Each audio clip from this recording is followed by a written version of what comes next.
This video is for a 3rd gen Accord, replacing the front brake lines. Few reasons for doing this. First of all, I replaced my rear brakes with rear disc setup from a 1st gen Legend coupe.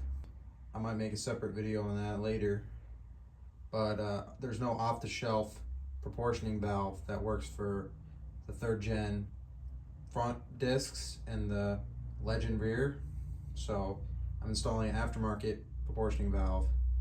Second of all, bending or rebending the stock lines, which are steel, to fit this proportioning valve is a pretty big task. The end result not going to be very pretty in the engine bay. I was going to go with Nycop pre-flared lines, but at that point I'm still going to have to do a bunch of bending, and getting the measurements perfect on those is going to be more difficult than this and end up being about the same price. So this is a 3AN line kit that I made myself, put together. It's not necessarily a tuck.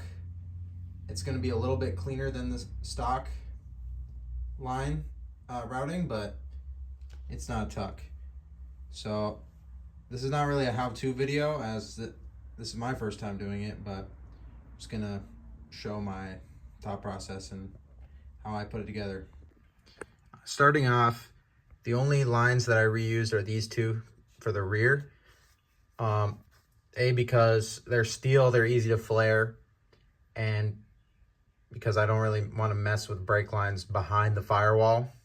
I know I could clean it up a little bit, putting, bungs through the holes there, but it's in the corner with the AC line. It's fine.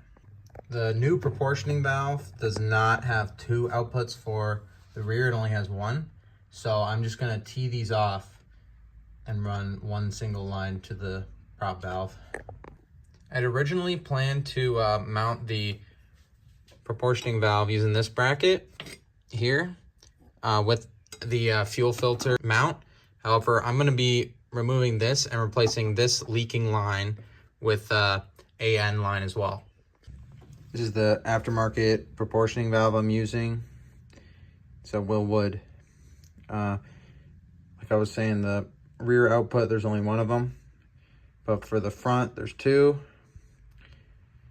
And then this is supposed to be for a sensor. I'm going to be plugging that off. I just ordered this plug for it. So where I decided to mount prop valve is all the way down here.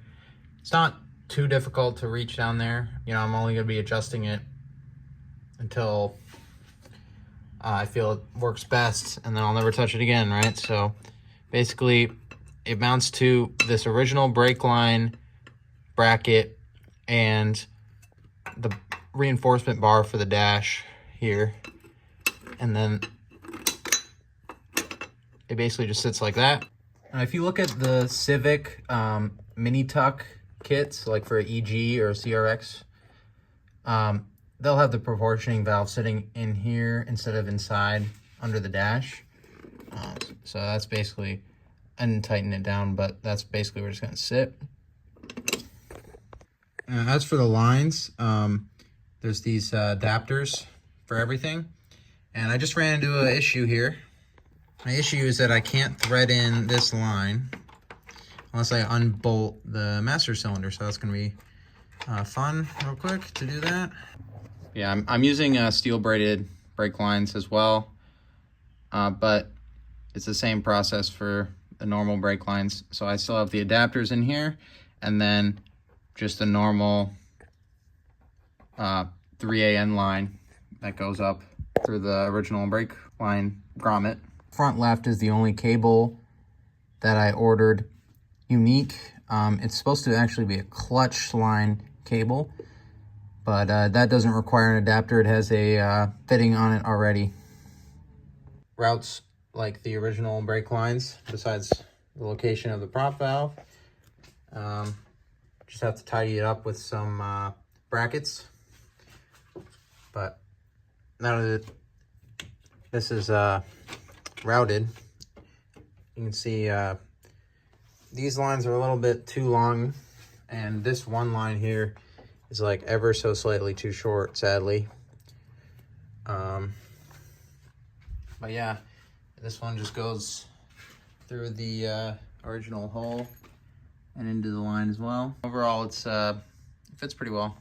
These right here are the brackets that I'm talking about. Bunch of different sizes, cable clamps, and